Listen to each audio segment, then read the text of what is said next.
The smartest guy with a bow tie in Chattanooga, Tennessee, David Toulis.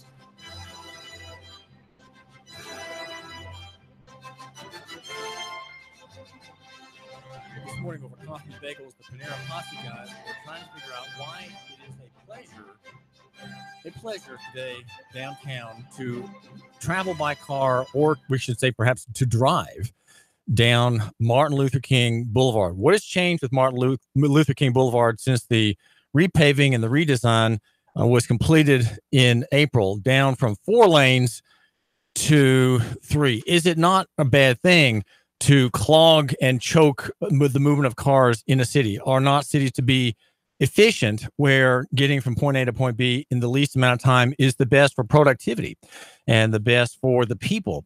Is that not the case? And would it not be a bad idea to, for sort of fruity, artistic, and aesthetic reasons, to cut down from 4 lanes, a major thoroughfare, Bailey, which becomes Bailey Ave, to 3 lanes, only 2 actual lanes, with 1 lane in the middle for turning, and then a bike lane on either side, with as part of the improvement that cost almost $1 million, trees planted and a mood changed. Well, there's something to say about the changes on ML King Boulevard and why suddenly it has attained something that it didn't have before.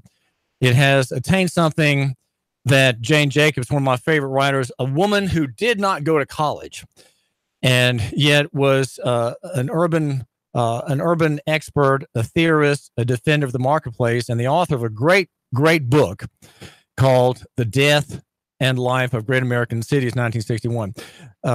Martin Luther King Boulevard is attaining, by the city's redesign, something of that which she values and esteems in her work. And that is this. Now, the thing that she argues for is one that is my whole theory.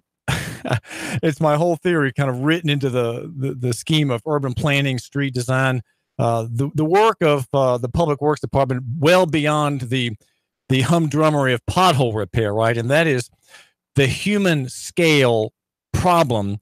And as we are thinking about going down this road in our cars, the human scale solution, because before, when ML King Boulevard was 4 lanes, it was cramped. The lanes were about 9 feet wide, and now they're 11 feet wide. There is something about the slower pace of ML King Boulevard, which matches the revived, you might say, retail life that has taken place there. I'm thinking, for example, of, I think it's 423 St. Francis, an old building, apparently a whorehouse in times past, has been revived, and in the first floor, there is a willowy young woman named Lauren who runs a kind of high-end fashion shop and who has plans to rent the upper floor for Airbnb. So that, I think her name is Lauren Turner. And she is a picture of other people who have the same idea about this street, which had already, before the repaving, the idea of moving there and bringing renewal. Now, of course, renewal means that there are higher prices and that poor people who may have lived there before in garrets above fading lower level storefronts, they're not there now, right? So you have something that's a gain in one sense, maybe to visitors to downtown and to people traveling through downtown, or maybe who want to stop and drink something down and have a beer, maybe eat out. They are invited by this revival. But the return to that street, or should I say the bringing to that street, the human scale, is something that I was thinking about this morning. And the men sitting around with me over coffee and bagel were trying to figure out, how do we describe you could even say it's delight. There's a kind of delight in my having visited that street and used it in my car, or should I say in our fabulous yellow Hummer, right? The yellow 92.7 Hummer, which you can see around town, and I'm usually the one in it. On that street, there is a kind of pleasure that it creates. Now, what is it about ML King Boulevard that brings this pleasure, and what's the purpose behind it? And then I'd like to ask you, my listener, maybe you can call me with an analysis yourself. And the number, just by the way, is 800-8949, 800-8949. Maybe you are on that street too. But there is something here that I want to try to put my finger on, and the review that we came up with over our bagels this morning touched on what I would say is the human scale solution. Right, there are many things that are not in scale anymore. Then they don't have a human scale. And Jane Jacobs was one who fought urban renewal. She fought slum clearance. She fought and helped cancel the Lower Manhattan Expressway, and helped organize common people in New York, to fight the reign of the automobile, which was the idol, if you will, of the post-war behemoth character Robert Moses, who was really galloping along in the new American theory of city life, and what we are to understand now is really the urban Ponzi scheme that strongtowns.org has analyzed, and which we've mentioned here on the David Tula Show, and also Marie Mott, our wonderful Marie Mott at 11 on Monday, has discussed. Now, the question of the scale problem or the scale solution is this, just in a nutshell, that the road now, because it's slower, is more inviting. You're not as anxious. You're not as tense when you're in your car going down it, because there's more elbow room, if you will. You're not rubbing your door handle against the rusty pickup truck in the next lane, right? Or the fruit delivery straight body truck in the next lane. There's a bit of room. So suddenly, while there's less traffic because there are fewer lanes, if you're on the sidewalk or maybe munching on a hamburger with extra tomato in a restaurant, the traffic is still going by at the same speed, but because it's further away, you have an easier sense about being there. You're not under pressure, because moving cars nearby you are a form of pressure. They're a form of noise. And with more cars, there's more noise. And when they're all together and bunching up when someone wants to make a left turn, which is what had to happen before, when there's no turn lane like there is now, someone wanting to make a left, not at a light perhaps, or even at a light, blocked up traffic behind him. So you have the sort of unevenness and arrhythmical movement of cars and trucks, and the occasional motorbike. And all that, I would say, is detrimental, damaging to the sense of leisure and the sense of rest that now on ML King Boulevard you have. Again, the scale problem, and how does the scale problem work, and can we apply it, let's say, to the police department? And the answer is yes. And the scale problem that we can see on ML King, and I just want you to think with me just for a second about downtown and that road, which is going to be extended. Think about the benefits there that Blythe Bailey and his department have brought about. And of course, they're waiting for money, and they have their projects are all jostling for attention and notice and priority. But here's one that has been completed, and there is a gain that I'd like to suggest to you. If we apply the scale solution from ML King over across the city, across maybe a bit of the river there, and over to McCall Highway to the police department compound, and the Marxist style architecture of that building, by the way, that's called the Internationalist style. And I know police officers don't like to think about this, but they are in a Marxist building, famed and famous in the East Bloc in after the war, 1940s and 1950s and early 60s. The Internationalist style is also called brutalist. A style of architecture was the strength of steel and raw concrete. That is what they have down there. But I'm not gonna jab my finger too strongly in that direction, because my studio here in the wonderful town of East Ridge is in the same style. So there's the brutalist style from, I don't know, late 50s maybe, or early 60s. It had influence past its prime, no doubt. Is in a similar style, very heavy, ponderous, strong, unbending, and it's not human. It's a style that is against human scale. And so the building down in the police department has this inhuman fortress-like residual power. It's a power building where things don't change. This building represents the will of the people, somehow the will of law. It is unbending. It is unyielding. It is very, very heavy, and it is not intended to be pretty, right? Because our operation is for your betterment, and we don't care whether it's ugly or mean or vicious. We are here to make you better. That kind of the Marxist new model man theory that socialism has in various forms. So again, we have the scale problem. But here on ML King, the thing that we were resolving today over coffee this morning at 6:30. And by the way, it's called Panera Posse here, and this is David Toulis. It's called Panera Posse because every Friday morning at 6:30, I get up early anyway, so it's not painful to me. We round up the bad guys and put the money back in the bank. And the money, just by the way, is specie, which means, well, I'm not going to tell you. You have to join me from Panera Posse and ask me, what does specie mean? And I'll be sure to tell you in a couple of sentences what that is. We do put the money back in the bank. And just by the way, I want you to make note that there's on September 14th, there's a Trail of Tears pre-ride rally that we're going to be a part of at Crockett Power Sports and Indian Motorcycles of Chattanooga.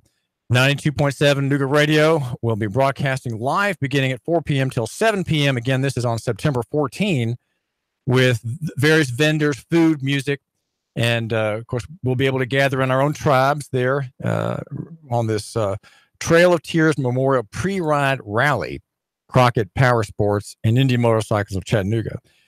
So 4 p.m. For the rally, and make sure you take part in that, especially if you are on a two-wheeled mode of travel. Right? I won't call it a mode of transportation because most motorcyclists are not involved in transportation at all. They're involved in pleasure use of the road for their own purposes, and that is not legally transportation. So the people going down ML King Boulevard and enjoying themselves, whether they're in transportation or in pure private movement, are enjoying themselves. It's less stressful. And now, just by the way, the renovation ended at Central Ave. There along the almost at the line of rails there. And then of course it goes over the bridge. But the plan, according to one of the insiders who gave us a tip or two today, says that it's going to go all the way to the merging point between McCauley and Bailey. So that's in the future. And again, there's a human orientation of this design, slowing things down. People want to stop. And just myself, just to let you know how that worked on me. I was going down, I'd made a stop in the area, and I was going down ML King toward town, toward the Solomon building. And I just pulled over, and I wanted to greet Lauren, the lady who runs the shop there. She'd been a guest on my show, and she had invited me to come by, so I did.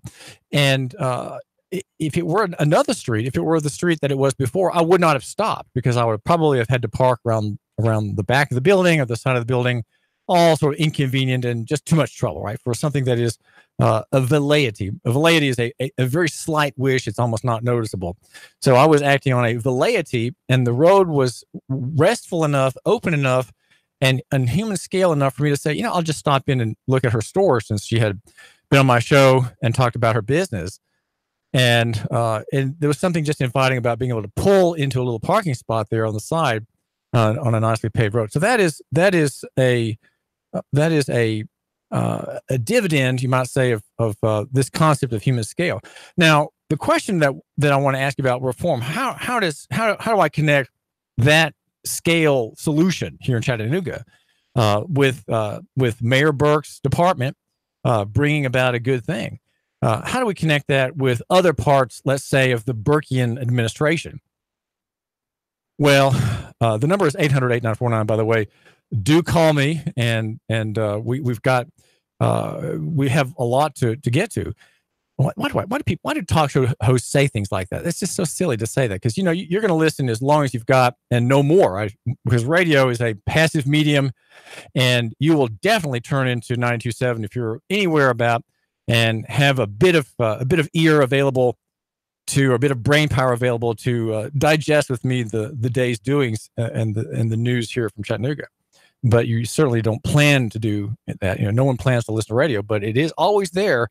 And it is wonderfully irresistible, as our advertising clients know. We are a terrific station, and you, my listener, are supporting us when you patronize those who have their spots on our station, because they're there because they want you, and they trust that we will help their message make you a future customer. So think about that. Now, the scale problem in the policing sector is in the direction of a new study by a sociologist in Maryland. I think he's in Maryland.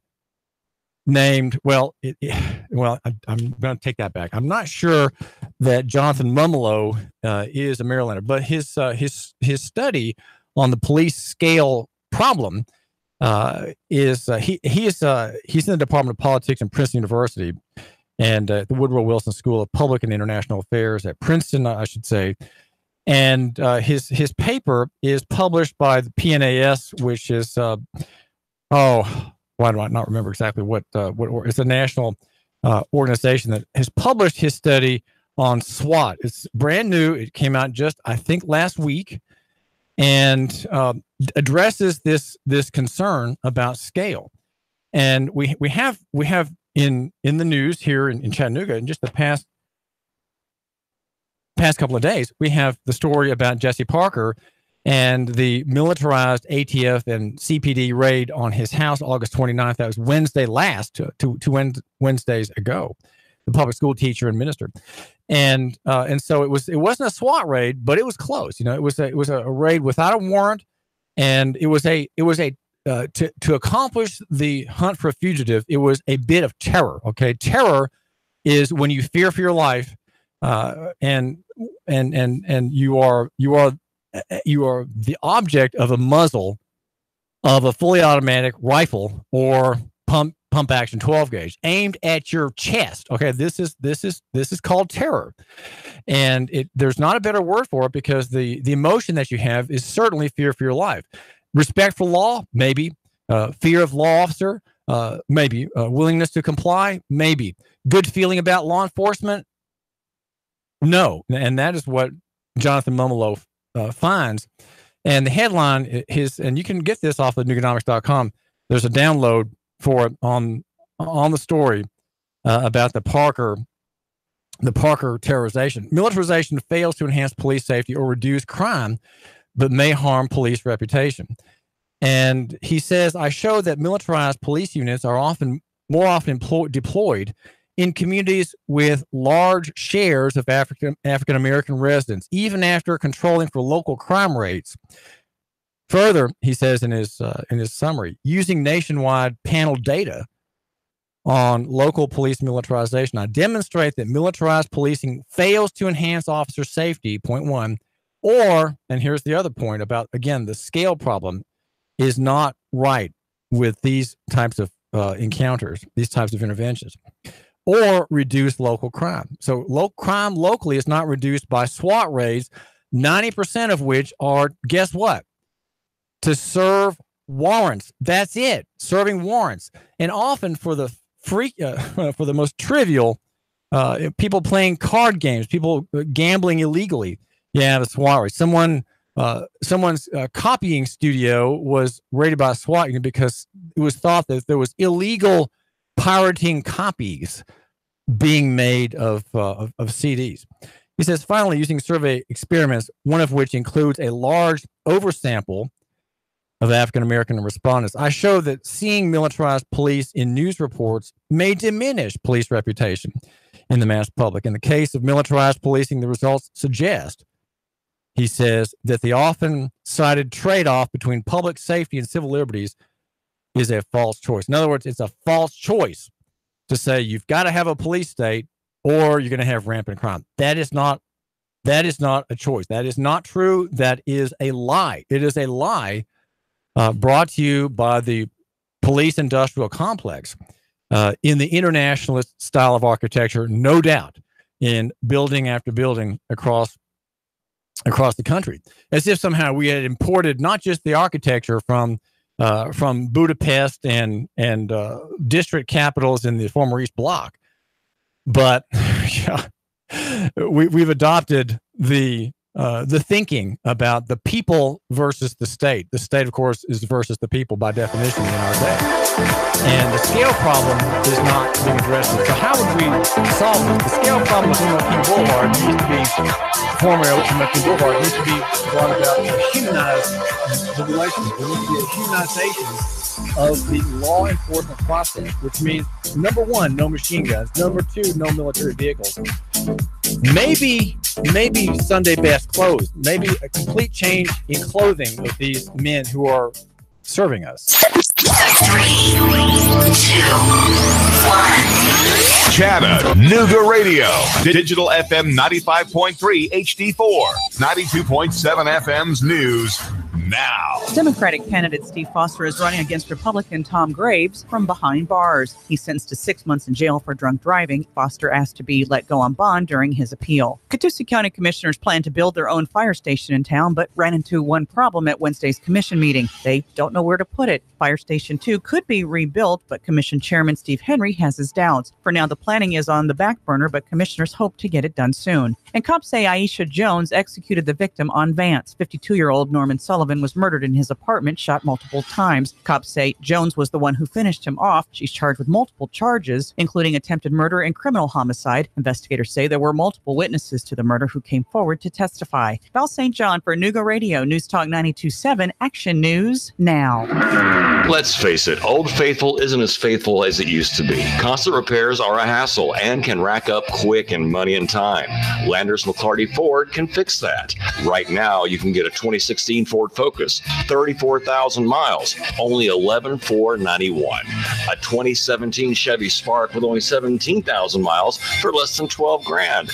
A 2015 Volkswagen Jetta with less than 21,000 miles for $11,991. Yeah, browse their entire inventory of new and new-to-you cars, trucks, and SUVs online at Landers McClarty Ford at FortPayne.com. Landers McClarty Ford of Fort Payne. If you can't find your next perfect ride, they'll go find it for you. Big city selection, small town prices, friendly service, and top dollar for your trade. The savings are waiting and only a short drive away, so what are you waiting for? Get started with your personalized shopping today at Landers McClarty Ford of FortPayne.com.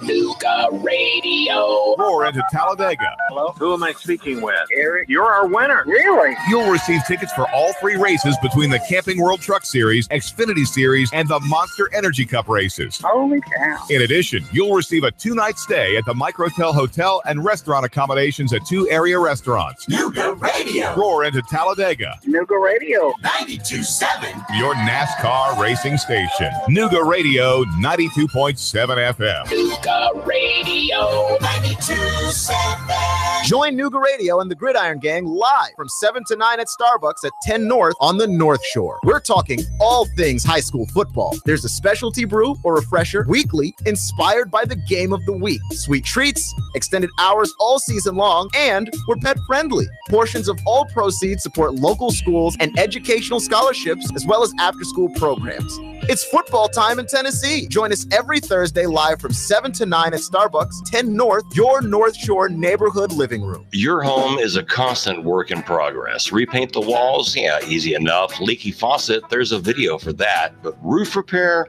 You might want some help. That's where Chattanooga roofing contractors come in. They have 3 generations of roofing excellence you can count on. Leave the ladder in the garage. Go to chatroofing.com. That's chatroofing.com for Chattanooga Roofing Contractors, a roofing company you can trust.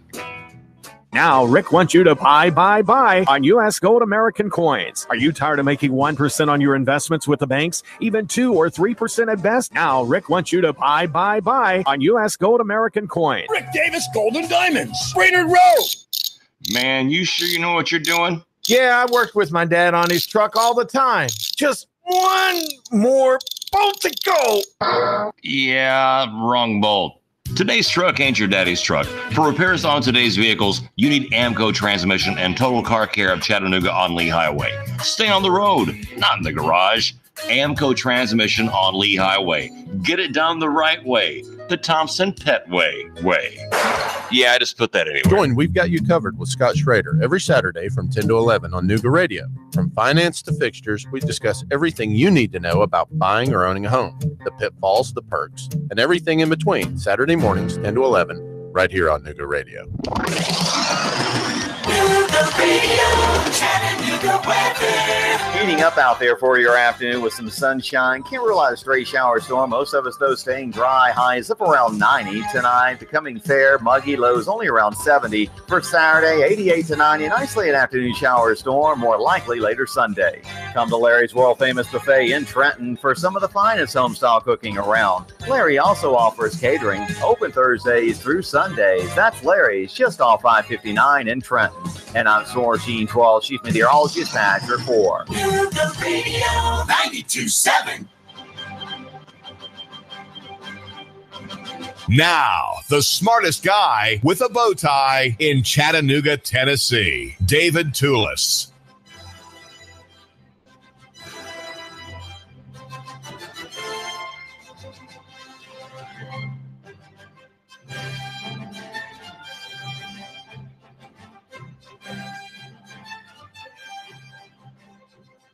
Late last night, after I turned from the Starbucks on 10 North at North Shore, where I had been for a couple hours behind my law books and my papers, with briefcase and microphone and tripod and all my radio press appurtenances at hand, I put in an application to the Chattanooga Police Department for a part, or for a seat, if you will, in the Citizen Police Academy.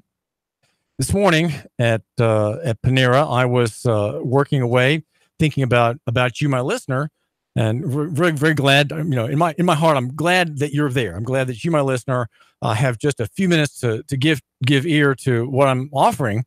And I was thinking about how best to edify you. What is really good for you to hear? What's news? You know, what's news? What's analysis? And how can we do better? How can we have a great sense of progress that we can make here in Chattanooga, as opposed to regress? That a lot of people are full of regressive ideas. They don't believe in progress. They don't have a theory of progress. But I do. And in fact, I was talking with a man named Jamie Chance, who's often at Panera on Friday also. And I recommended a book by one of my favorite authors, Dr. Gary North, about Christianity and the theory of progress. And only Christianity has a theory of progress. So I was thinking about, well, how can we talk about the problems that we have in Chattanooga and Hamilton County and Tennessee, and even sometimes we talk about problems in America, right? Sometimes I raise my eyes above the horizon line here in Chattanooga with the backdrop, of course, of Lookout Mountain and Signal Mountain, and I look past those acmes of local geography, those high points, right, of local geography, to Nashville, to Washington. But mostly my interest is here. And the reason I never get to Trump, I just never get to Trump. I never get to the wiles and woes by Google, Facebook, and Twitter, right? There are things you can say about them and the war on free speech, et cetera, et cetera, et cetera. It just goes on. Well, the reason is because I want you to have a sense that there's something you can do locally. You, my listener, have a duty, I would say, before God, even if you don't believe in him, right? You still have a duty before him to prosper yourself and look out for other people. You have a duty to look out for the poor, the weak, the downtrodden, the alien and stranger, right? That could be any number of people, right? Could be people moving here from Bulgaria, from Ukraine, newcomers, maybe people from Syria. Maybe you've met a Syrian immigrant fleeing American bombs and bombs by American-supported Al-Qaeda types, maybe black, maybe Hispanic. There are all kinds of people here who are new and afraid and wary. They're wary and they're concerned, and they drive old cars. They don't have a lot of money. They don't use banks. People who need work, and you can help them. So our solutions are local. And my argument is that we increase our prosperity partly by working hard and being other-centric. You know, the abortion mentality that is pervasive among progressive Democrats, I'm afraid to say, is really an argument against local economy. Because my argument for local economy and for birth, the more babies you have, the richer you are, is in this way. Your life for mine. That's what they say. Your life for mine. And my analysis, the local economy analysis here on 92.7 FM and 95.3 FM HD4, high definition TV4, is just the opposite. My life for yours. I sacrifice my life for yours. I give up my life for yours. I yield my wealth for you. I yield huge gains, right? Gigantic wages, gigantic capital gains for you. And I'm charitable. I'm gracious. I look out for people who are less capable than me, less capitalized than me, less knowledgeable than me. And so if I say that that's what I have to do, right? David Toulis, if I have to do that, then you, my listener, you have to do that too. You, in your station, even if you're poor, you may be a poor man. Look, you may have a job and you may be pulling in $19,000 a year. You may be pulling in $22,000 a year or $30,000 a year and not making your expenses. But guess what? Even you can affect good here. And so my goal is to spread the money around, you know, to pay forward, if you will. There's a cafe downtown that has that as one of its mottos: pay forward. In other words, you're buying a coffee for yourself, but you can also put in a couple bucks extra in the pot to pay for the poor man who comes in and knows he can get a free cup. Okay, that's what you're doing. You're helping that poor man. You can do that. And so our goal is lococentric reform, lococentric, Nooga-centric action. Nooga-centric. In other words, Chattanooga is the center of the universe. I'm here by God's providence. I'm here. And so are you. You're not here by mistake. You're not here by accident. And so do we care what happens in Washington? Yes. But are we going to talk about it? No. Let other people do that. We've got Sean Hannity on our state. Sean Hannity, the greatest news analyst today on our station. So I'm going to leave that to him. I'm going to leave him to talk about Washington and party politics and Trump and Congress and the New York Times hit piece and all that. Okay, I'll let him do that. But here on the David Toulis Show and with Marie at 11 on Monday at 11, make sure you tune into Marie Mott. We are thinking about the local solution. So where was I? So I got a call from a lady named Karen Hickman in the police department. And she said, well, we noticed that you didn't put your social security number in on the form. I said, well, yes, ma'am. I'm very concerned about ID theft. And that's why in that blank on the form, I said N/A, not available. And then I said, let's talk about this question. And putting that in there led her not to reject the application out of hand. So she was gracious enough to call me Karen Hickman in the Chattanooga Police Department. So the question was, I said, well, ma'am, I'm concerned about this number, which is a magic number that I use this number only because the Court of Appeals in Nashville said I had a social security number. So I guess I do. And on account of that ruling back in the early 2000s, I have that number and I use it as a kind of personal corporation. I'm a David Toulis, or two David Toulises, by the way. One is the flesh and blood human being David Toulis, capital D, small AVID, capital J, that's my initial, and then capital T, lowercase ULIS. And then there's the all capital letter David Toulis, which is a corporation, which is, it's called a contract, an adhesion contract, which has converted me into a corporation. But anyway, that is my identity, right? My political legal identity is the corporation, David Jonathan Toulis. And the flesh and blood person, that's an altogether different animal. And the modern state and modern corporations can't deal with flesh and blood people. Okay, they can't. They do deal, and they can deal, and they can manage better, you, my listener, through your avatar, through your all capital corporate identity. And that's what's at issue with the social security number. I have that identity. And so with Karen on the phone there, I said, well, ma'am, I'm concerned about ID theft, and I don't want it to be part of the record. I don't want it to be flowing into the data stream of your department. I'm concerned about damage to my person. And of course, I didn't say this, but to the avatar, right? The legal corporation, David Jonathan Toulis. I don't want damage to come to me personally through that creature that is kind of a shadow, like it's like the 5 o'clock shadow, not on your jowls, but following you about in your daily routines there, so that you can be better managed by corporations and government. And she said, well, you could just tell me what it is. And I said, well, okay. But then Karen Hickman, a very intelligent person, said she was sitting at her computer with access to the total surveillance state apparatus link, which lets her, using an SSN, find out every burp I've made, probably every interaction I've ever made, every bank I've ever been in. Through that portal, she can find out everything about my corporate persona, right? She can find out when and whether I file tax returns, probably my legal addresses, and where I went to the university. I have a master's degree. I have a bachelor's degree. You know, she can find out things that she wants to know.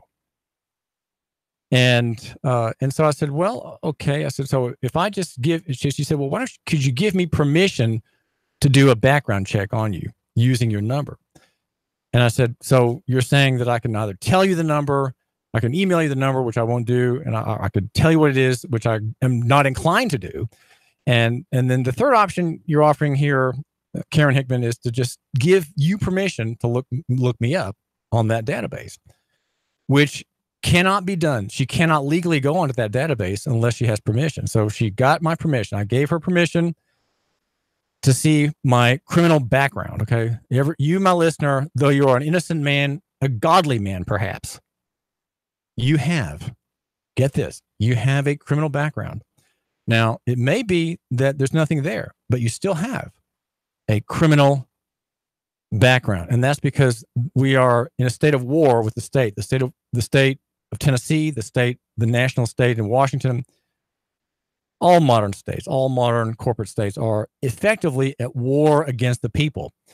They're quite advanced, right? They're quite advanced, and they all face bankruptcy in the near future. But, you want the number? You know the number, right? 800-8949, 800-8949. Call me. Look, just call me. We can talk about what you have on your mind. I'd really rather do that, but I've got something to get to. I mean, don't think I'm missing words here. Okay, don't think that I'm shy of things to propose to you, my listener. But you can call me. I'd love to hear from you. If you've not called the show before, make this your first day. It's Friday. You know, it's an off-speed kind of day, and I'm full of coffee. In fact, I came into the studio with some donuts, 12 donuts, which I bought from a Dunkin' Donuts here in East Ridge. On the way in. I buy 12 because it's $9.87, I think, for 12, and it's about $7 for 6. So they don't go to waste, even though our staff people, including Russell Stroud, our news director, Val St. John, our sales account executives, they eat one or two. There's still some left. So believe me, I have a teenager at home, and he and I devour the remnant if there's any left. So what was I saying? We're here for you. And the number again is 800-8949, 800-8949. And so I'll be taking by God's providence, this class. It's 9 weeks, and I'm looking forward to it because, I want to show myself as a sympathetic person, willing to listen. And I'm not there to say anything. I'm not there as a member of the press. I'm just there as David Toulis, right? Just David Toulis.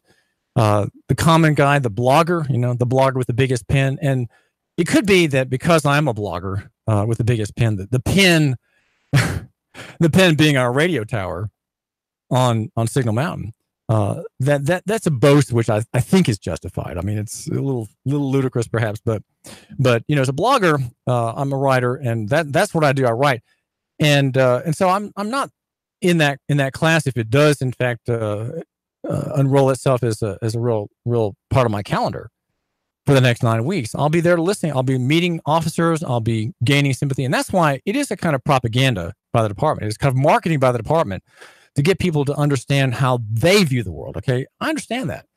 And I'm entirely open. I'm entirely open to the wiles of marketing, to the pitch, to the understanding of our procedures, our protocols, our history here in the department. And here are people. And the main thing for me is to get to know people. And then my report to you about police doings will be tempered perhaps with a certain insight, which they don't have now, because I don't have those connections. I don't have those affinities, which are inevitable. Affinities are inevitable with every human encounter. Even if you have an enemy, right? You may have an enemy in business or an enemy in your field, maybe sports. Maybe you're a poet, and you have another poet who lashes out at you in the critical columns of a journal. Well, meeting that person changes a lot, and that is a good thing for me to have. And my report to you will be just. I'm not changing my main ideas about anything as a man, and as a writer, blogger, probably not either. But the benefit is for you. I do everything for you, my listener. Here, 800-8949, 800-8949. And just so you know, my argument is that near is better than far, small than big, simple than complex. Personal is better than corporate, and physical is better than abstract. And that's at 5-point type. And the Geneva font, the neutral Helvetica or Geneva font, where there are no blades on the letters. All the words that I write are voluntary and free, non-coercive, non-compulsory. And you'll find that today at Nuganomics.com. And by the way, why does our great censor FB, Facebook, have me as disapproved today? I want you to find out why Facebook has disapproved of David Toulis. Why on our Facebook page, my post today fails. It fails. It is disapproved. It does not pass the high standards of the censor at FB, the great censor. And here it may be that even Facebook has only good things to say about our county clerk, Bill Knowles, our most Christian, our most righteous, our most holy, even I'm saying that only partly tongue in cheek, public servant who on Tuesday began his 45th year in the clerk's office, a man who had his beginnings in the barbering field and won people over to him. And when I criticized him as I did at Chattanooga.com back in mid-June 2015, I never have had so much abuse poured upon me, which I took all with great interest and a certain chastening. I took it with chastening, but I said, well, if I'm defending marriage, there's nothing that I can do but to condemn the abuse of the oath. And so the oath that Bill Knowles took on Tuesday was the same one he took 4 years prior to uphold the Tennessee Constitution and its latest amendment, which I was defending marriage as I do now. I defend marriage and had much encouragement to this man prior to Auberge-Fell versus Hodges being published. Much encouragement for him to stand before God and before the people. And so my review today goes, you could say it goes into some detail. It's a bit longer than some of my pieces, but people who read me as the writer, right, the blogger with the biggest pen, they're ones who matter. And so they're always willing to be gracious with me and to say, well, David's running a little long today, but there's a reason for it, right? Usually I'm at 1,500, a couple thousand words. And this time my length came in the discussion about Sheriff Jim Hammond. Now, let me ask you this. Do you think Sheriff Jim Hammond takes a vow before God to uphold and support the Constitution? Do you? Well, the answer is no, he doesn't. And so Matt Lee, the spokesman, just punted on it. I'll say one thing for Matt Lee. He is a very good PIO, public information officer, because he responds very quickly. He's very, very good about getting back, and he always gives his best shot. He says, well, when I ask about why does the sheriff not vow to uphold the Constitution, he says, well, it's kind of not in our hands. It's really something that you'll have to ask the General Assembly about. They are in charge of maintaining, as he says, maintaining and updating the TCA.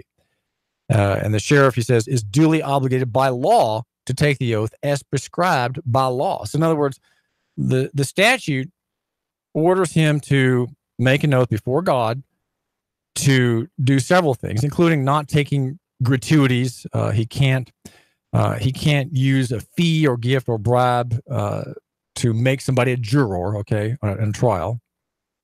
He can't make a false return on process. What that means is that when he's delivering a summons, or one of his 8 officers is delivering a summons, that has to be done. You can't not deliver a summons for a friend, right? You can't misdirect your deputy to make a summons at the wrong house, right? Because so your friend won't hear about it, won't have to face the claim against him in court.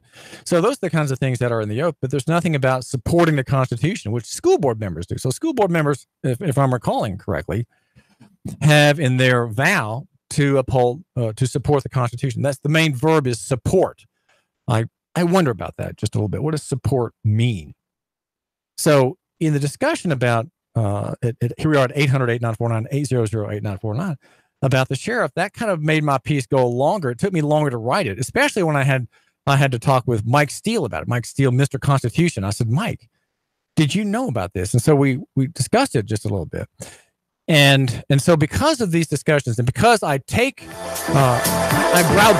okay, the only person in Chattanooga who has horrible things to say about his most beloved and longest serving public official was disapproved by Facebook. So maybe Facebook is right.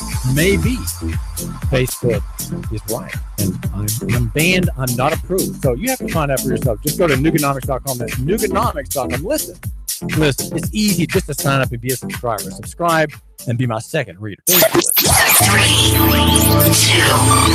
1. Chattanooga Radio. Digital FM 95.3 HD4. 92.7 FM's news now. Democratic candidate Steve Foster is running against Republican Tom Graves from behind bars. He's sentenced to 6 months in jail for drunk driving. Foster asked to be let go on bond during his appeal. Catoosa County commissioners plan to build their own fire station in town, but ran into one problem at Wednesday's commission meeting. They don't know where to put it. Fire Station 2 could be rebuilt, but Commission Chairman Steve Henry has his doubts. For now, the planning is on the back burner, but commissioners hope to get it done soon. And cops say Aisha Jones executed the victim on Vance. 52-year-old Norman Sullivan was murdered in his apartment, shot multiple times. Cops say Jones was the one who finished him off. She's charged with multiple charges, including attempted murder and criminal homicide. Investigators say there were multiple witnesses to the murder who came forward to testify. Val St. John for Nuga Radio, News Talk 92.7, Action News Now. Nuga Radio, Chattanooga weather. Heating up out there for your afternoon with some sunshine. Can't rule out a stray shower storm. Most of us, though, staying dry. Highs up around 90 tonight. Becoming fair, muggy. Lows only around 70. For Saturday, 88 to 90. An isolated afternoon shower storm, more likely later Sunday. Come to Larry's world-famous buffet in Trenton for some of the finest home-style cooking around. Larry also offers catering, open Thursdays through Sundays. That's Larry's, just off I-59 in Trenton. And I'm Sorgene 12, Chief Meteorologist, Badger 4.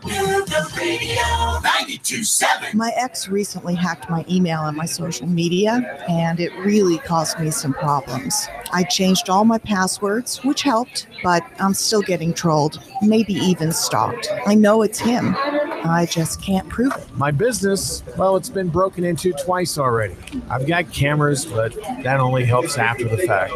I'd rather prevent it from happening in the first place. Unity One East is your solution to these and many other security concerns. With private investigation, security services, and backed by decades of real-life experience in military and law enforcement, Unity One East is your instant contact for security, investigation, and consultation to help protect you, your family, and your business. No 1-800 number, no red tape, no wait, because Unity One East is local and available 24/7. Reclaim your peace of mind. Call Unity One East, 475-6206, 475-6206. Call 423-875-3600 if you're looking to expand your professional look of your business. Then consider the vast opportunities that are available when you locate your office with the Raines Group family. Remember, it's location, location, location. And the Raines Group has the location for your professional office. Check out the spaces for lease at Executive Business Park on the Lee Highway. Small or large, we will be able to suit your needs with the Raines Group. Call 423-875-3600 for the business professionals with the Raines Group. Hey, dude, check this out. Have you ever seen one so big? Whoa, look at the size of that. Look at this little itty-bitty one. Wow, that's really small. They have them big, small, and everything in between. You'll always find the biggest variety of knives at the knife shop at Frost Cutlery in Ottawa. We're talking about over 40 brands of knives, including Benchmade, W.R. Case & Sons, Booker, and all the Frost Cutlery brands. Now, Sam, you've been to the cutlery shop. Is it amazing? Spectacular. The knife shop at Frost Cutlery in Ottawa. They have knives, swords, kitchen knives, ammo, and reloading supplies, plus survival gear. It's the knife shop at Frost Cutlery. Open 7 days a week. Hey, girls, you're going to love this. We're going to the knife shop. Hey, let's not tell them they have ammo and loading supplies. The knife shop at Frost Cutlery opens 7 days a week. You'll always find the biggest variety of knives. You're going to love the knife shop at Frost Cutlery in Ottawa. The knife shop. And tell them David Toulis sent you. Nuga Radio. Are you brain dead? Still voting for pathetic liberals? Take 3 hours of Sean Hannity from 3 to 6. Nuga Radio. Then call us in the morning between 9 and 11. 92.7 Nuga Radio.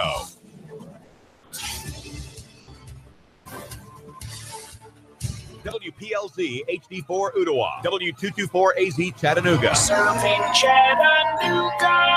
Broadcasting live from the center of the universe, the Tennessee Valley's most listened to news talk station. Nuga Radio 92.7. This is CBS News on the Hour, sponsored by ZipRecruiter.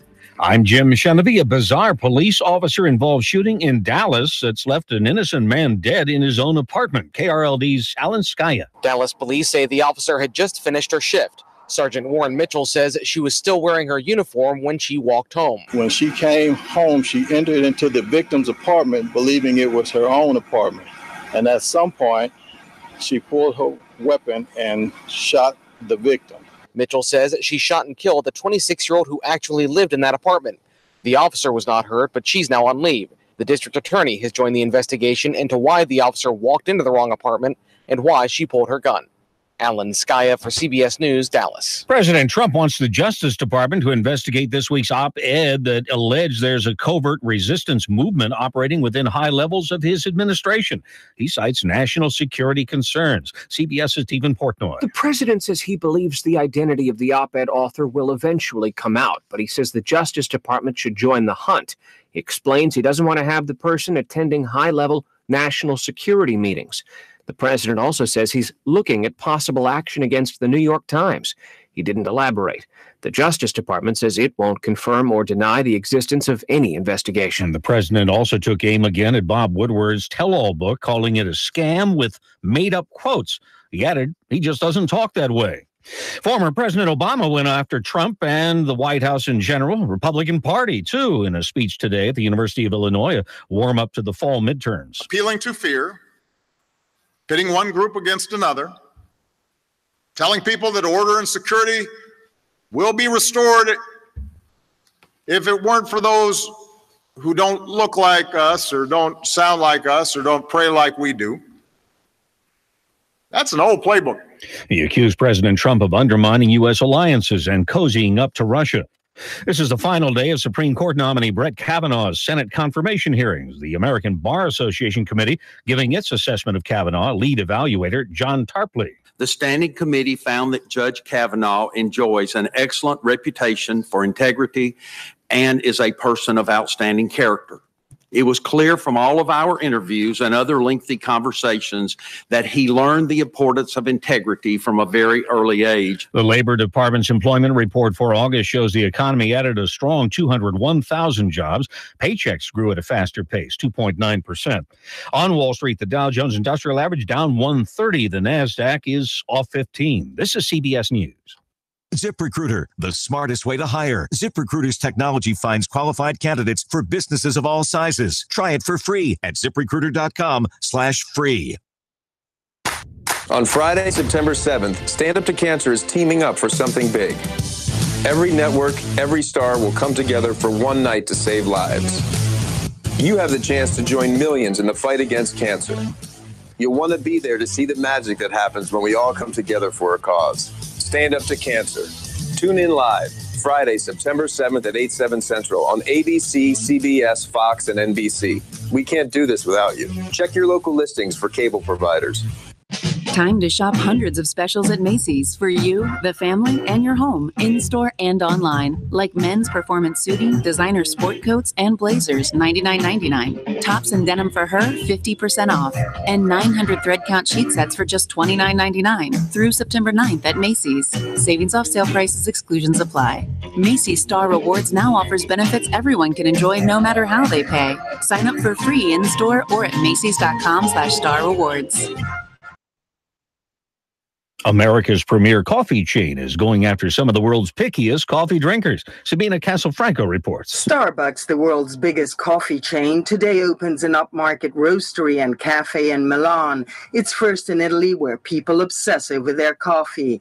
And the real test will be to convince Italians to pay nearly double what they pay at their local bar for a simple espresso.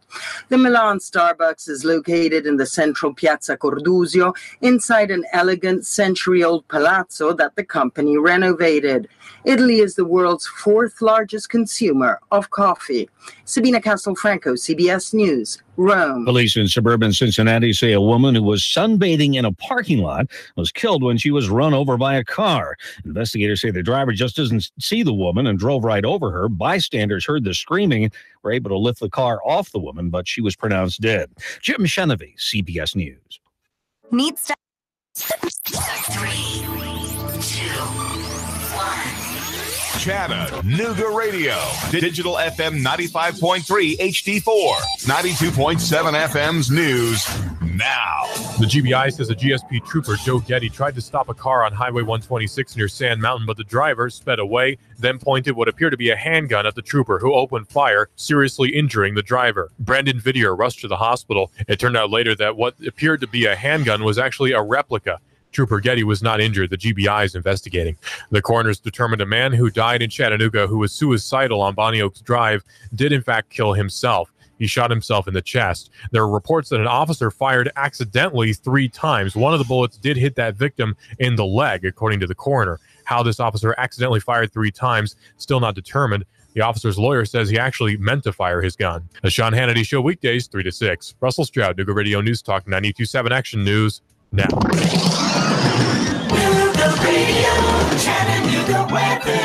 Heating up out there for your afternoon with some sunshine. Can't rule out a stray shower storm. Most of us, though, staying dry. Highs up around 90 tonight. Becoming fair, muggy. Lows only around 70 for Saturday. 88 to 90. An isolated afternoon shower storm. More likely later Sunday. Come to Larry's world-famous buffet in Trenton for some of the finest home-style cooking around. Larry also offers catering. Open Thursdays through Sundays. That's Larry's, just off 559 in Trenton. And I'm Soren 12, Chief Meteorologist Badger 4. Nooga Radio 92.7. Do you hear that? That, my friend, is not what you're thinking. That is the new 2018 Indian Chieftain Dark Horse. Yeah, Indian. Indian motorcycle is more than a bike. It's an experience, an American icon. And Indian Motorcycle of Chattanooga is the only place you'll find their new 2018 line. Are you ready to ride? Join the club. Go to Indian Motorcycle of Chattanooga. Just look for the sign, 153 and Amnicola. Indian Motorcycle, the true American original. Join We've Got You Covered with Scott Schrader every Saturday from 10 to 11 on Nooga Radio. From finance to fixtures, we discuss everything you need to know about buying or owning a home, the pitfalls, the perks, and everything in between. Saturday mornings, 10 to 11, right here on Nooga Radio. If you want to discover the real hope for your life through inspirational music, relevant messages, and testimonies from others who have already found hope, then we encourage you to visit the second annual My Hope Conference, October 7th through 9th at Hickson First Baptist Church. Free admission and childcare is provided for kids up to pre-K, while those in kindergarten through 5th grade will attend the Kids Hope Rally. For more info, visit myhopeconference.com or call Hickson First Baptist Church at 423-877-2467. Nooga Radio. Are you brain dead? Still voting for pathetic liberals? Take 3 hours of Sean Hannity from 3 to 6. Nooga Radio. Then call us in the morning between 9 and 11. 92.7 Nooga Radio. Now, the smartest guy with a bow tie in Chattanooga, Tennessee, David Toulis.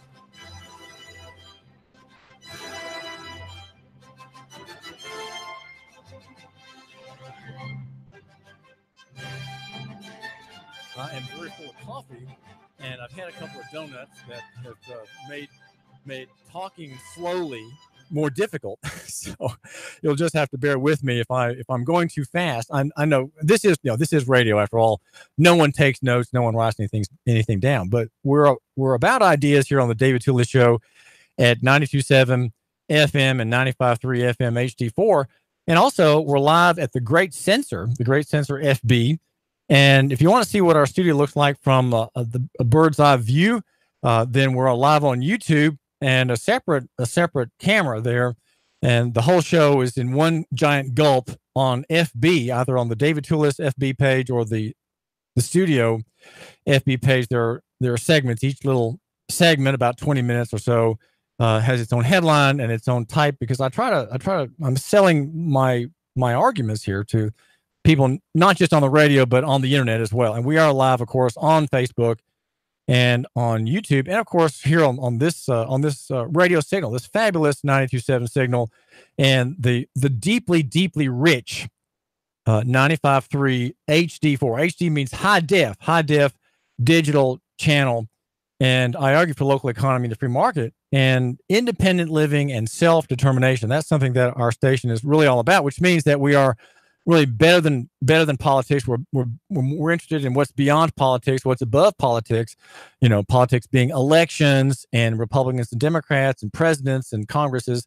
That's all just really not very important, and there's nothing we can do about changing it. But we can make local changes, and that's what I'm trying to do with one of my projects, which is, other than this show, which is to declare the limits on law that I've actually read. I've read many laws, and make a habit of reading laws here on the David Toulis Show. And my number is 800-8949, 800-8949. Now, I've got on the line, you might say a man, part of a network that shares with me this interest in the right use of law. We've got good laws in Tennessee. There are some bad ones, but the laws, for example, on regulating the use of the roads are very good. They're understandable, they're clear, but we have a problem, and that problem is that they are not properly enforced. They're over enforced, to put it in the mildest terms. They're enforced, you can put it in a more brutal way, in an extortionate and even dare I say, a criminal manner, and that I'm referring to as Title 55. Now, on the phone, I've got Levi Thurston, who's the gnome of Middle Tennessee.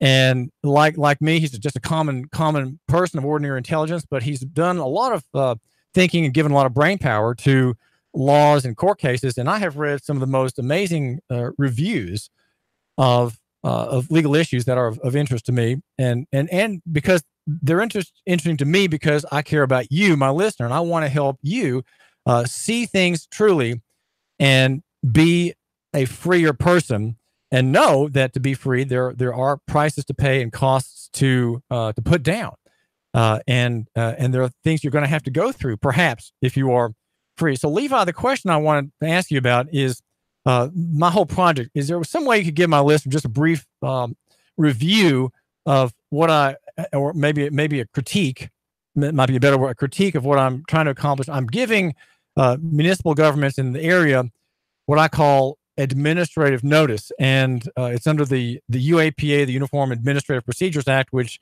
is about administrative law and administrative government. And what I'm doing is saying, hey, your police department can't enforce the transportation law against people who are not involved in transportation. So maybe you could first evaluate what the main argument is. Is it possible that I'm right, Levi? Is it possible that I'm correct in saying there's a distinction between transportation and travel, and that travel is the broad category and that transportation is a subcategory of a certain type? What's the difference in the categories, and what possibly could you imagine would be my goal, or maybe my success in issuing to these jurisdictions transportation administrative notice? Well, I say first start with the very words of the statute. And the legislative drafting committees nearly always write this legislation very consistent with constitutional standards. And then when it comes to taxation, now some states call it a privilege license tax, but the word license and tax is redundant. But the privilege license are the main words, or the privilege tax are the main words, are the operative words here. And so the subject is privileges. So to code plead that, you study up the word privileges and go back to the court cases that tell you what these things mean. And this is where they tell you how the law is applied.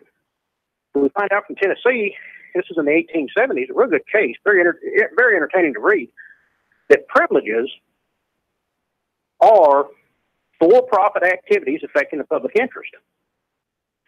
And they tell you in various cases, anytime that the legislature wants to tax that, when you pay that tax, they give you a receipt. That's called your license. So your for-profit activity affecting the public interest that you pay a tax on is your privilege license, or your privilege tax. And the Supreme Court has said that licenses are mere receipts to engage in the business designated. Well, in the regulation of the roads, over time, this has been consistently told people, and this is a true statement. It's constitutionally sound. Going to the court cases, very sound. Nobody has a right to engage in the privilege of driving a motor vehicle. That you have to be a licensed driver. Right. Well, that's well and good, but here's the operative terms. You've got to be in a for-profit activity affecting the public interest. And I was reading an article here recently. Only 20% of the movement on the highways is actual commerce, in-state or interstate. So the extension of that licensing to activities that are not involved in commerce is where we've all been caught up in that dragnet. What is the dragnet all about? How does that affect my listener, Levi? Well, one of the things that's, just they browbeat everybody with, this is a safety issue. Oh, we've got to have minimal competency levels.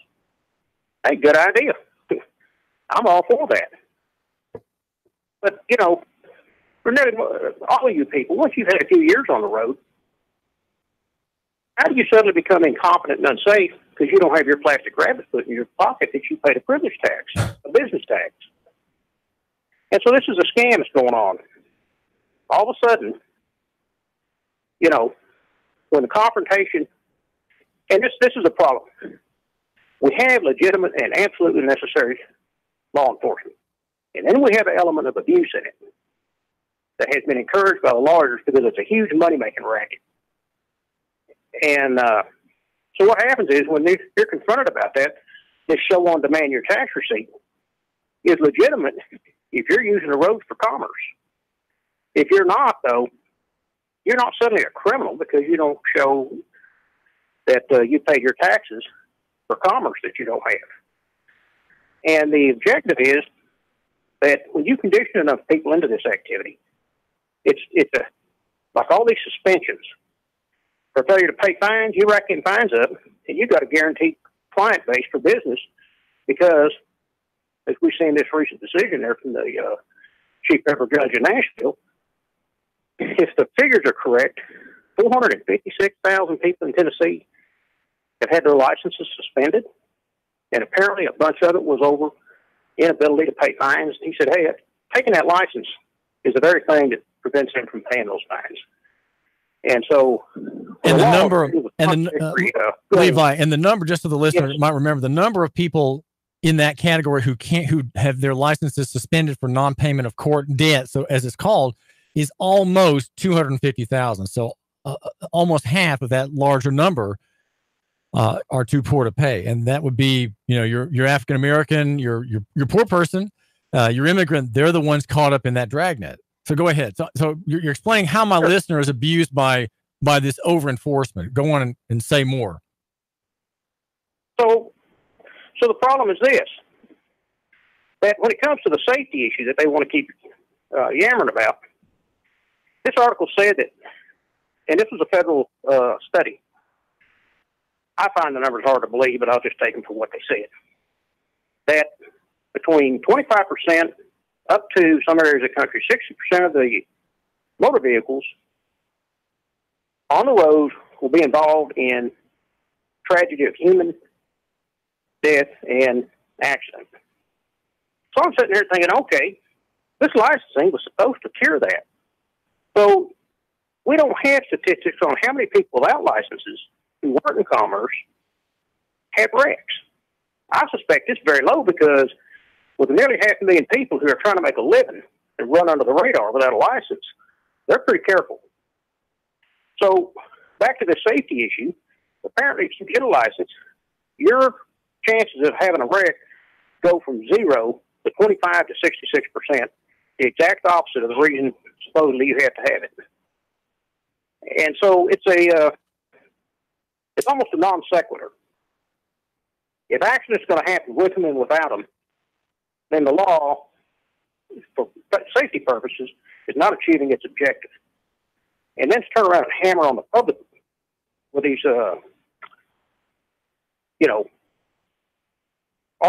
arguments that have some small amount of truth in them, is to actually present a false and misleading reason for doing the harm that is done to people. And the problem with these laws, the protest really is that it's $28 for 8 years, I think, here in Tennessee for just a regular license. That's less than a penny a day. Now, how can you be such a wicked guy if the government has to have taxes that's very essential to their existence? And on a given day that you're stopped, we have proof you owe less than a penny. Now, where is that justification for stealing your car, wiping out your finances, destroying your ability to take care of your family, taking away your liberty, your property, and just running your life into is close to complete ruin over less than a penny a day?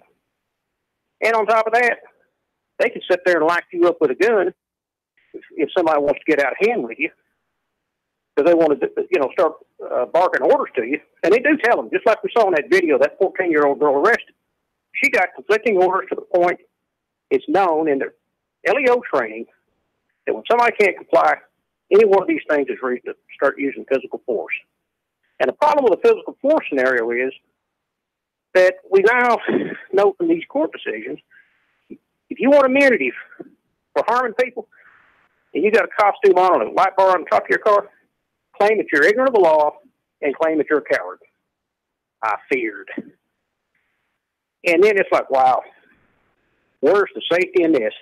And the whole direction of this thing is not, according to the black letter of the law, the court cases that are on the books, or the constitutional standards.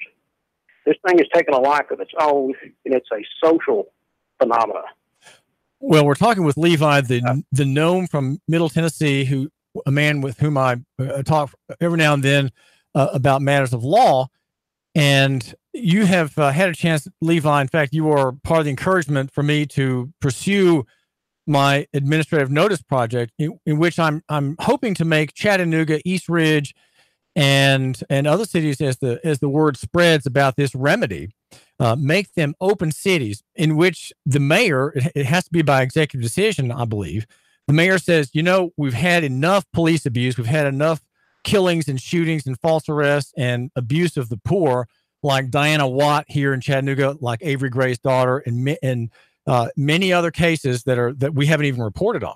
We're going to stop that, and we're going to say we are going to obey the law. Title 55 is going to be made to apply only to people in commercial activity. And Levi, the notice, of course, doesn't give the remedy. The notice just states what the law is. Which means it's already controversial, because it's very clear that if you read the notice that encaptures state and federal statutes and all relevant court cases, that there's effectively, you might say, malfeasance or even a crime being done by law enforcement against innocent American citizens, Chattanooga residents, and other Tennesseans. And so what I'm trying to have come about is a reform.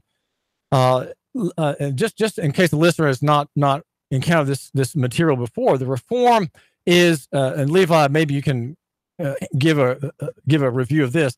The reform is that when there's a traffic encounter on the road between an officer and a person in a car, truck, or motorbike, the officer asks a new question, a new protocol question that says, "Ma'am, are you right now involved in commercial activity with your car? Are you for hire?"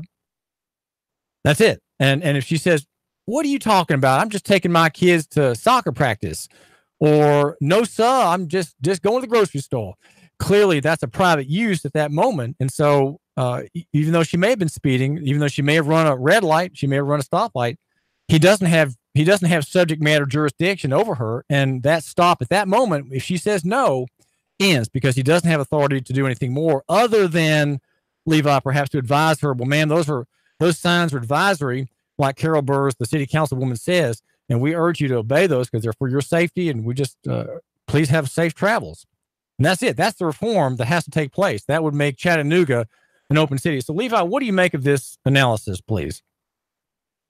Well, the rules of the road are there because when you're in a crowd, you've got to have mutual expectations between one another, so that we do not knowingly or unknowingly, by inadvertence, put other people at risk in the exercise of our rights. And so if commerce has got to be channeled with the rules of the road for purposes of safety, it's not a burden for the rest of us to do the same thing. I'm not bellyaching about the rules of the road. Got speed limits, lane change protocols,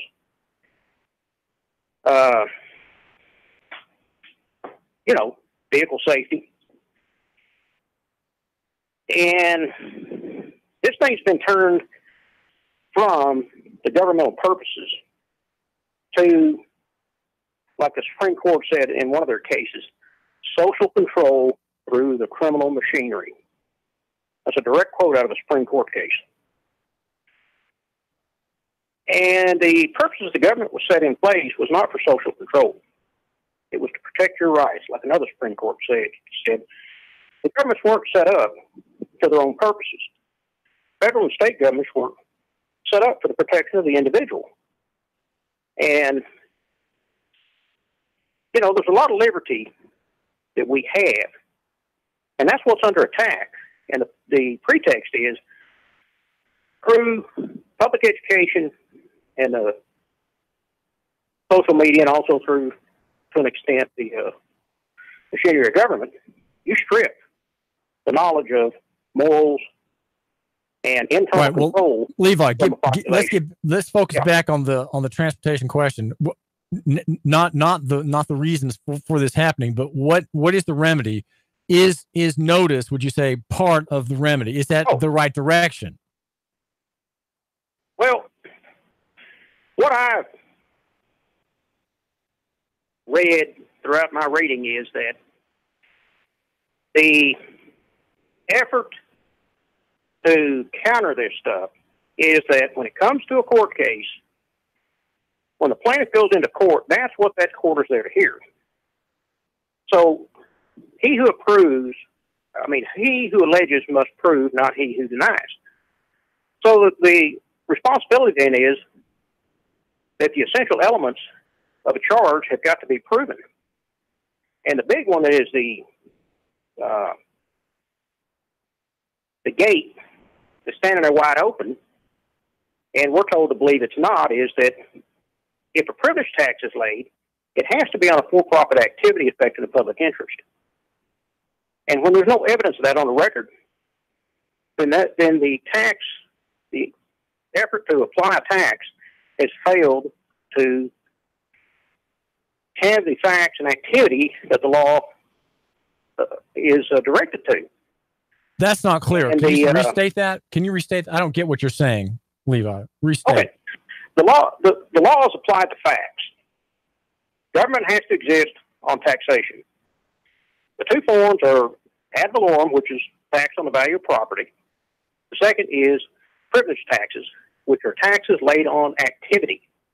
For-profit activity affecting the public interest is a privilege.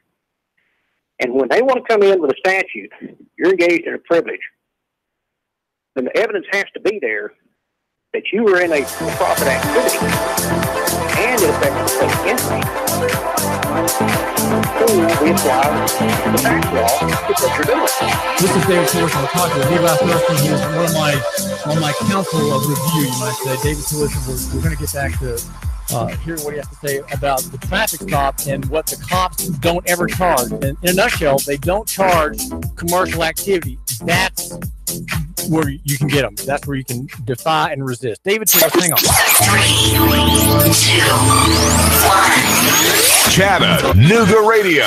Digital FM 95.3 HD4. 92.7 FM's news.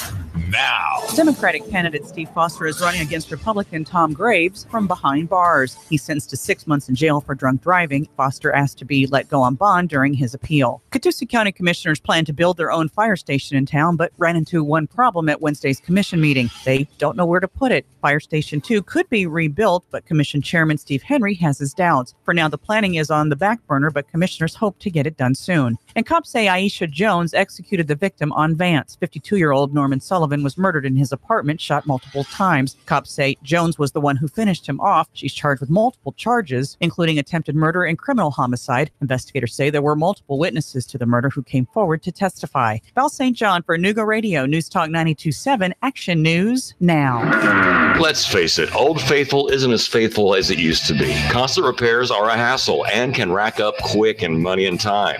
Landers McClarty Ford can fix that. Right now, you can get a 2016 Ford Focus, 34,000 miles, only $11,491. A 2017 Chevy Spark with only 17,000 miles for less than $12,000.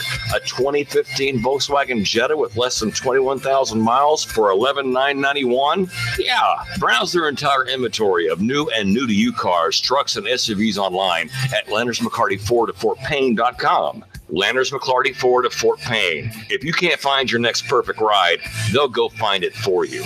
Big city selection, small town prices, friendly service, and top dollar for your trade. The savings are waiting and only a short drive away, so what are you waiting for? Get started with your personalized shopping today at Landers McClarty Ford of FortPayne.com. Chattanooga Radio. Roar into Talladega. Hello? Who am I speaking with? Eric. You're our winner. Really? You'll receive tickets for all 3 races between the Camping World Truck Series, Xfinity Series, and the Monster Energy Cup races. Holy cow. In addition, you'll receive a 2-night stay at the Microtel Hotel and restaurant accommodations at 2 area restaurants. Chattanooga Radio. Roar into Talladega. Chattanooga Radio. 92.7. Your NASCAR racing station. Chattanooga Radio 92.7 FM. Radio 92.7. Join Chattanooga Radio and the Gridiron Gang live from 7 to 9 at Starbucks at 10 North on the North Shore. We're talking all things high school football. There's a specialty brew or refresher weekly inspired by the game of the week. Sweet treats, extended hours all season long, and we're pet friendly. Portions of all proceeds support local schools and educational scholarships as well as after-school programs. It's football time in Tennessee. Join us every Thursday live from 7 to 9 at Starbucks, 10 North, your North Shore neighborhood living room. Your home is a constant work in progress. Repaint the walls? Yeah, easy enough. Leaky faucet? There's a video for that. But roof repair? You might want some help.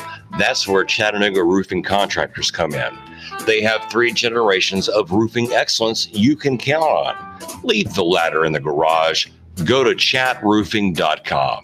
That's chatroofing.com for Chattanooga Roofing Contractors, a roofing company you can trust. Now, Rick wants you to buy on U.S. Gold American coins. Are you tired of making 1% on your investments with the banks, even 2 or 3% at best? Now, Rick wants you to buy on U.S. Gold American coins. Rick Davis Gold and Diamonds, Brainerd Road. Man, you sure you know what you're doing? Yeah, I worked with my dad on his truck all the time. Just one more bolt to go. Yeah, wrong bolt. Today's truck ain't your daddy's truck. For repairs on today's vehicles, you need AMCO Transmission and Total Car Care of Chattanooga on Lee Highway. Stay on the road, not in the garage. AMCO Transmission on Lee Highway. Get it done the right way. The Thompson Pet way.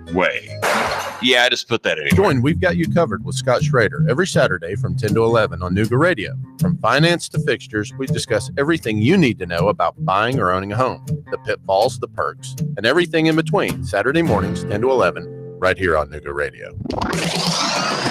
Nooga Radio, Chattanooga weather.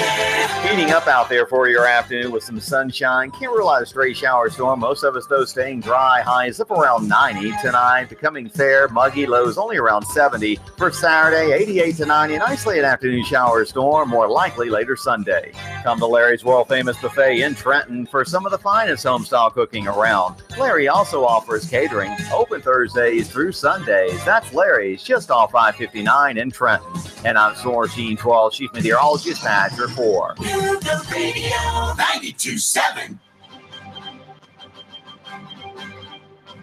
Now, the smartest guy with a bow tie in Chattanooga, Tennessee, David Toulis.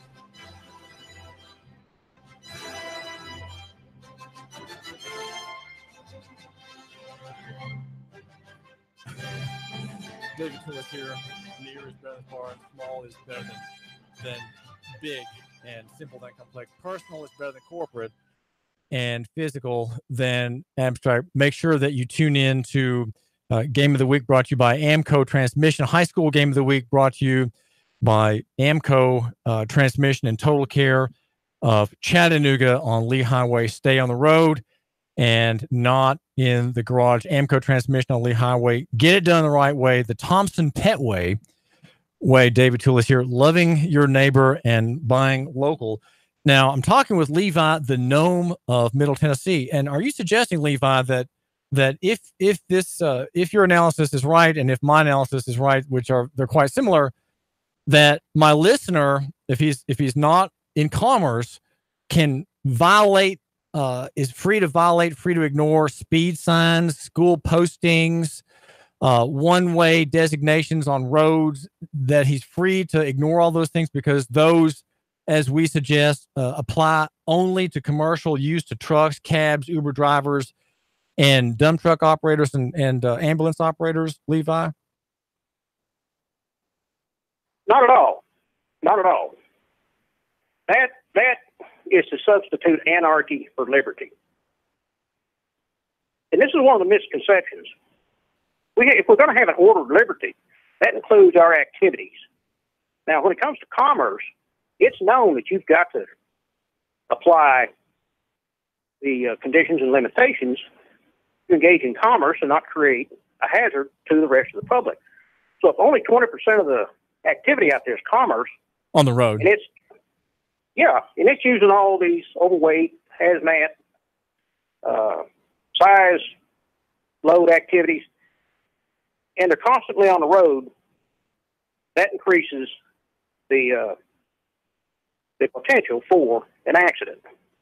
The averages are inescapable.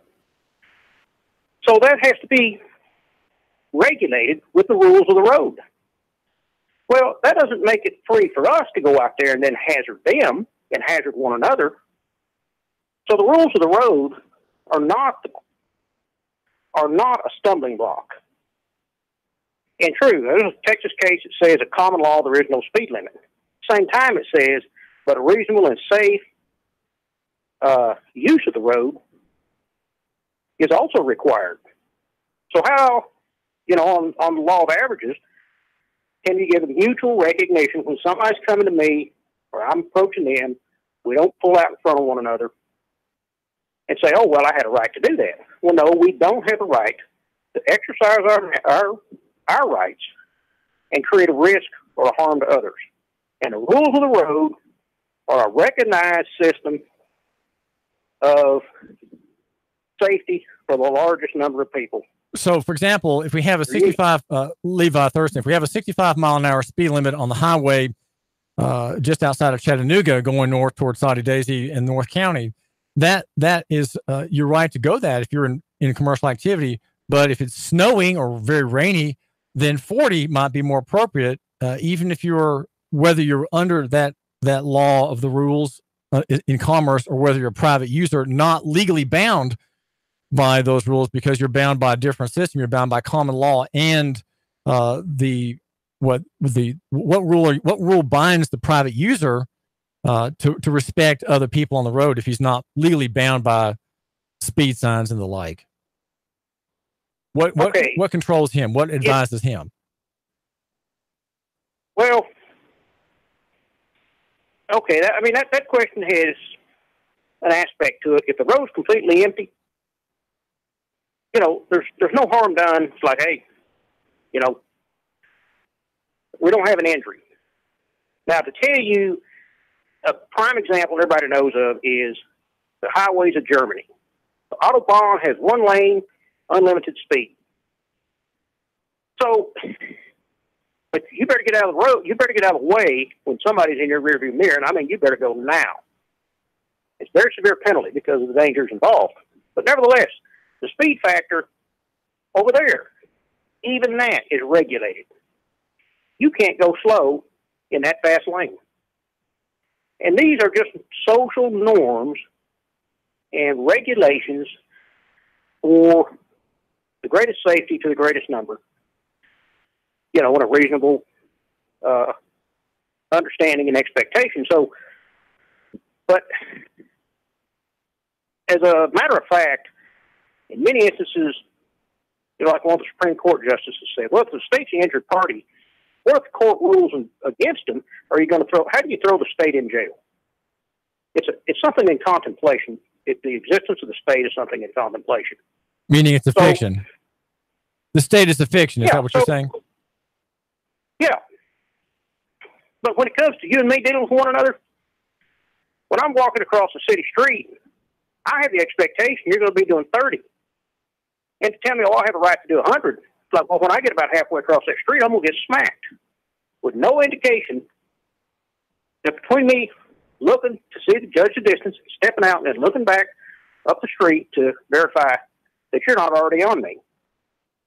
So, when it comes to this type of social behavior between us, social norms are absolutely part of the common law. Right. Absolutely part of the common law. Under the common law, you have you could be held and accused of being tortiously dangerous. You could be a nuisance, a man who's always traveling very fast and is known to be always traveling fast in a city. At some point could be arrested as a nuisance, right? Because he's jeopardizing other people, though he may not have actually hurt anybody. He could be found guilty of a tort against the corporation for raising everybody's risk by repeated ignoring of safety standards that are internal, not necessarily external to a metal board on the side of a pole. Here's how this stuff got justified to be applied to everybody. Years ago, when I was reading this in a court case, before they had the tags on the back of these little old cars back then. They didn't have mufflers back then. Those things were absolutely racket, big, loud racket. People, back then they could get those things up to 40 to 70 miles an hour. They'd go through town, and when the streets were lined with horses, that whole town would erupt into a riot with them horses jerking on those hitching posts or bolting with their wagons, and they'd blow through town and leave behind this big chaos behind them. And nobody could catch them. And so, it's this that is a criminal act. And so, just to say that you can speed and there's no injured party is about like saying I could shoot at buildings, but nobody was in the room, so there's no injured party. You can't put your neighbor at risk. And so those traffic rules, I can't emphasize enough, are good rules. But whenever it comes to destroying people's lives for less than a penny a day and giving permission to shoot somebody and kill them and claim I'm ignorant of the law and I'm a coward. We're talking about police officers. Right. All right. So let's just back over life. No, it's not right. Right. And that's many we have 1,200 Americans killed a year by police. Many of them happen as Philando Castile met his death in a traffic stop over a bad light. Again, he was not involved in commercial activity and yet was stopped under the pretense of commercial enforcement. And our jail in Hamilton County is full of people under the Title 55 pretext. So let me just back up here.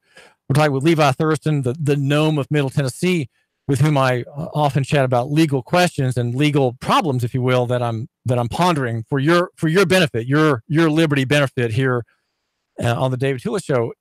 Here's my question: my notice project is telling authorities that run police departments and have armed agents on the streets that they had better be careful about the law and the scope of the statute. My argument is, in a nutshell, Levi, through the administrative notice, that the statute is a foot wide, but it's being enforced as if it were 5 yards wide, and scooping in all these private people who are not, in fact, involved in regulable commercial, for-profit, capitalist-oriented entrepreneurial activity.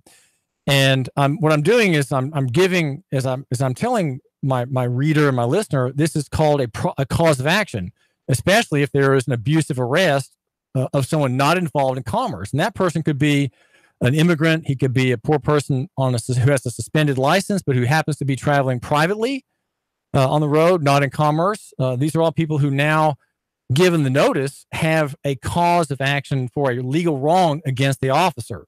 And that is because sheriffs and David Roddy, chiefs of police like that, they have a concern for their employees, and they want their employees to be safe and not exposed legally to citizens who are arrested by them and then fire back with a lawsuit.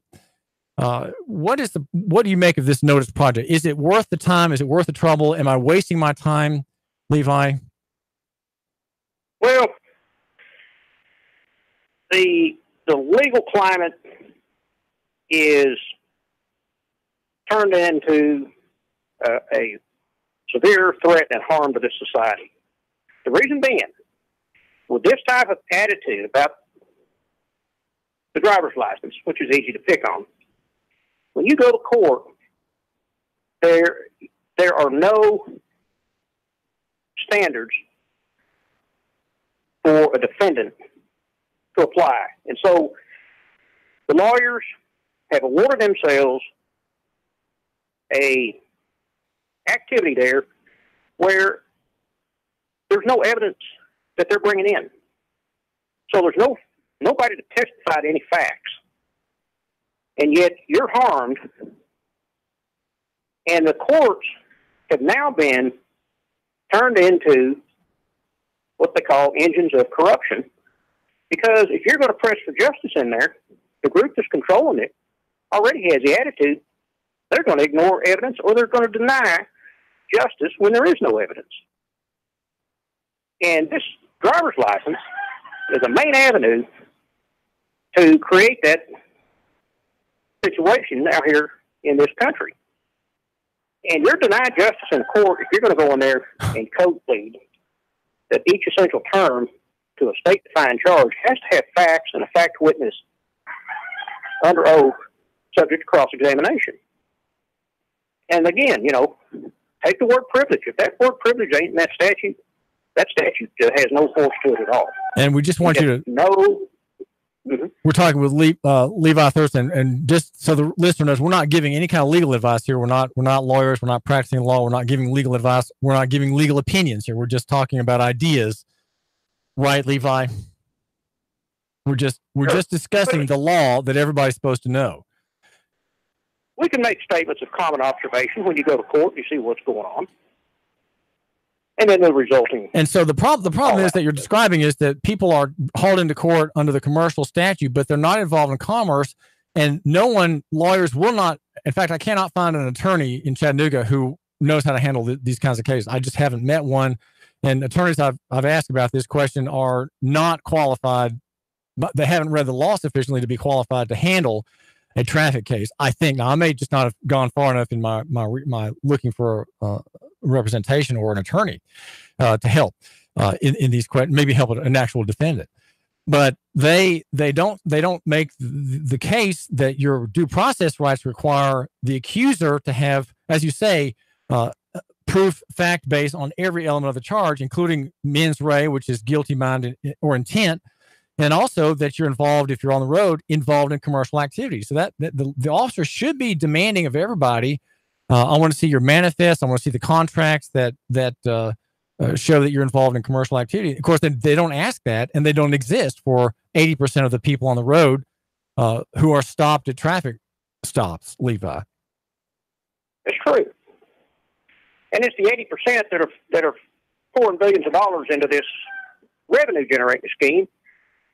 And there are people who are not guilty as charged because there's no facts to this thing. Most people, and to say, well, you signed up, therefore you're bound by it. The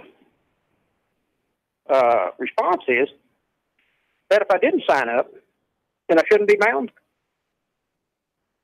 See? So the argument that, well, since you signed up, you're responsible, expected to know whatever you sign.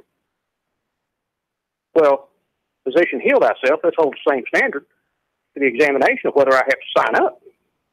Right. Well, Levi, you're bringing up a question here. There is no law in Tennessee that forbids someone from using the road without a license, and we know that that's true because people who are on the road without a license, I'm thinking here of thousands in our area of immigrants, and even many black people don't have licenses.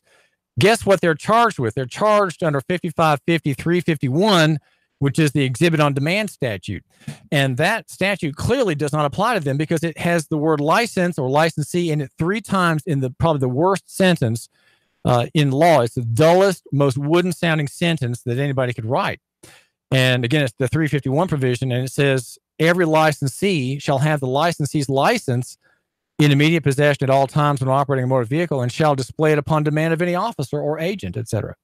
So that's what they're charged with. And attorneys think that, well, somehow if you're on the road, if you've maybe been here a month or somehow that you're suddenly liable for that statute as a licensee, though you don't have a license. So, you can't be a licensee unless you have a license. So how can that statute be used lawfully by cops? And why don't lawyers say this statute doesn't apply? The use of this statute has never been corrected.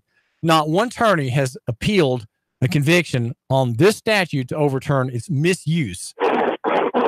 And so you're right. The bar. Go ahead. Part of the problem is you hear these anecdotal stories that when attorneys began to get justice in those courts, they're taken to the side. This ain't how this game's played.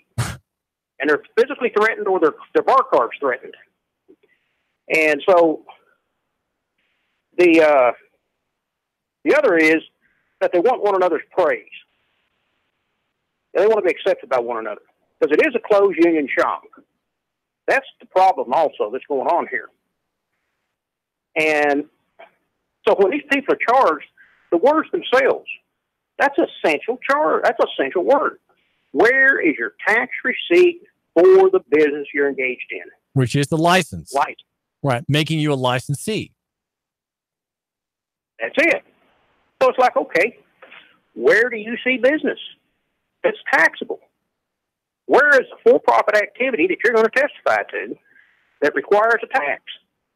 And that makes that car a motor vehicle, which of course is a car in the use, or a truck in the use in commerce is a motor vehicle, as my administrative notice makes clear, Levi.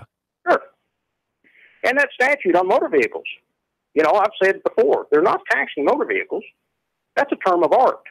They're taxing self-propelled devices engaged in a for-profit activity or privilege, which requires a tax. And again, that's the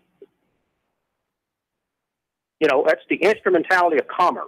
Well, let me ask this. Let's explain just quickly. We're talking with Levi Thurston, the gnome of Middle Tennessee. Briefly, why is this commercial activity regulable? What's the public interest in regulation? Just in a nutshell, why license commercial users? In a nutshell. Because, for one thing, as a constitution, a for-profit activity affecting the public interest is subject to taxation.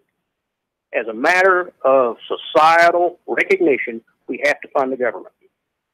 If we want a government, we got to pay for it. And like the Supreme Court said, well, have a government. Well, you're going astray on my question. The question is why? What's the reason that we have the activity regulated? Why regulate commercial activity, but not? There's no pretense of regulating private use, the exercise of rights on the road, and the communication of the private individual on the road. Why commercial and not private, Levi? That's my question. In one sentence. That's because powers are delegated, and you can't act beyond delegated power. So it's been delegated. Privileges, for-profit activity affecting the public interest, is a proper source of income for government purposes. And what does the phrase affecting the public interest mean? Okay. That means if the public can walk in or contact you, any member of the public, and do business with you. That's a Supreme Court case. If the public can walk in and do business with you, you're affecting the public interest. And the place of business that you have is on the road, right? It is a road-based business. Sorry? You're affecting the public. Now, this is kind of a exaggerated comparison, but if everybody running big trucks could plow a road across a pasture to private land by permission and go from their warehouse to their customer, they're not affecting the public interest in that manner. But they are in a for-profit activity. But once you get on the road where everybody else is, now you're affecting the public with that activity. And that's because using the road as an article. Okay. This is David Toulis, and we're talking with Levi Thurston. Levi, thanks very much for chatting with my listeners. We're looking at transportation administrative notice here in Chattanooga and prospective benefits. Levi, thank you again. Okay. Levi is the gnome of Middle Tennessee, and we are talking about liberty and enhancing liberty and pushing back false claims under the statute against us by officers and departments that may not know better. David Toulis. 3, 2, 1. Chattanooga Radio. Digital FM 95.3 HD4. 92.7 FM's news. Now. Democratic candidate Steve Foster is running against Republican Tom Graves from behind bars. He's sentenced to 6 months in jail for drunk driving. Foster asked to be let go on bond during his appeal. Catoosa County commissioners plan to build their own fire station in town, but ran into one problem at Wednesday's commission meeting. They don't know where to put it. Fire Station 2 could be rebuilt, but Commission Chairman Steve Henry has his doubts. For now, the planning is on the back burner, but commissioners hope to get it done soon. And cops